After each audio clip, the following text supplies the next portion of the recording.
You're the only banker in this city who never asks where anything came from, and that's exactly why the desperate and the dangerous end up standing in the same line outside your door.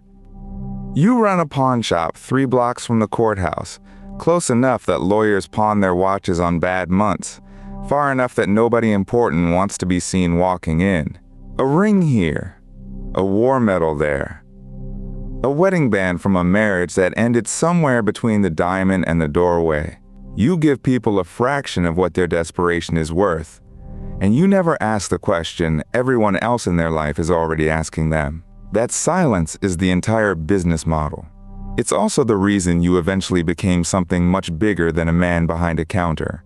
You learned appraisal from your father, who learned it from his. 3 generations of squinting at gold under a loupe and knowing within a gram what something is really worth versus what a person needs it to be worth today.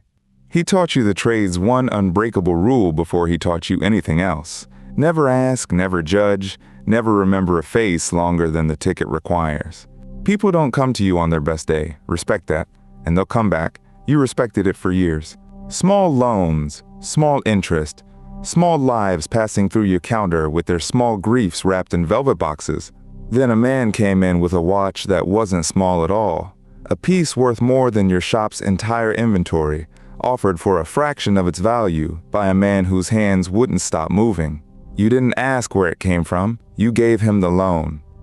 3 days later, 2 men in cheap suits came asking about a jewelry store robbery and a watch matching that exact description.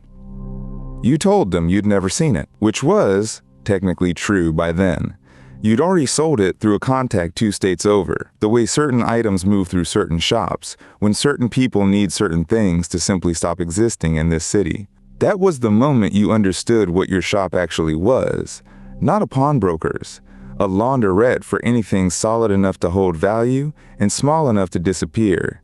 Word travels in circles that never touch a newspaper. Within a year, the desperate weren't your only customers.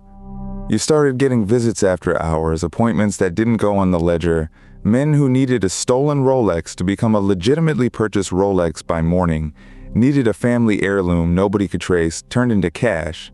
Nobody could trace either.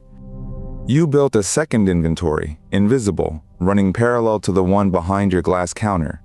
The real business, conducted in the back room where the loop came out for entirely different reasons.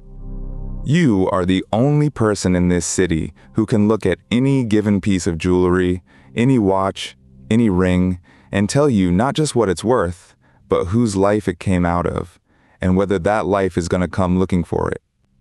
That knowledge became its own kind of currency. A councilman's wife pawned a bracelet during a separation she didn't want anyone to know about, and you happened to mention gently, months later, that you still had a very clear memory of the appraisal date.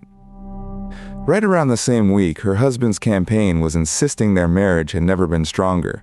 You didn't ask for money, you asked for a liquor license renewal that had been stuck in committee for a year. It cleared within a week. You'd learned the sin eaters and the stenographers of this city have their confessions. You have something better. You have objects. Physical, appraisable, dated, and impossible to explain away once someone realizes you still remember exactly what they pawned and precisely when.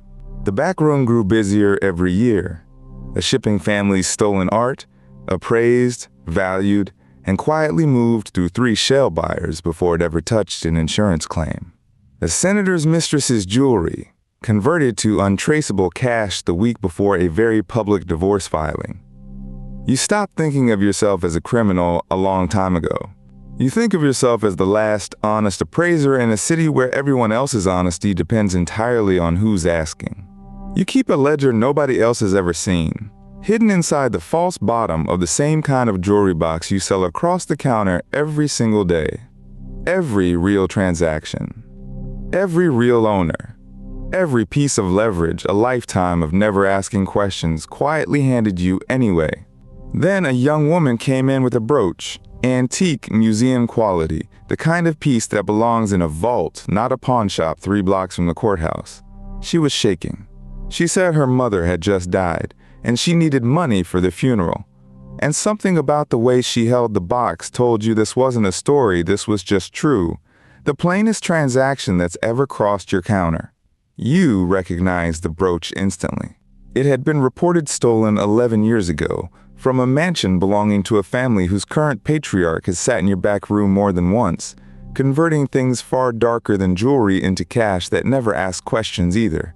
The woman has no idea what she's holding, or who's gonna come looking for it once word reaches the right ears that it's surfaced in your shop. You spent your whole career being the man who never asks. Tonight, for the first time, you're the only person who actually knows the answer, and it's sitting in a box on your counter, waiting for you to decide whether some silences are worth keeping and some very much are not.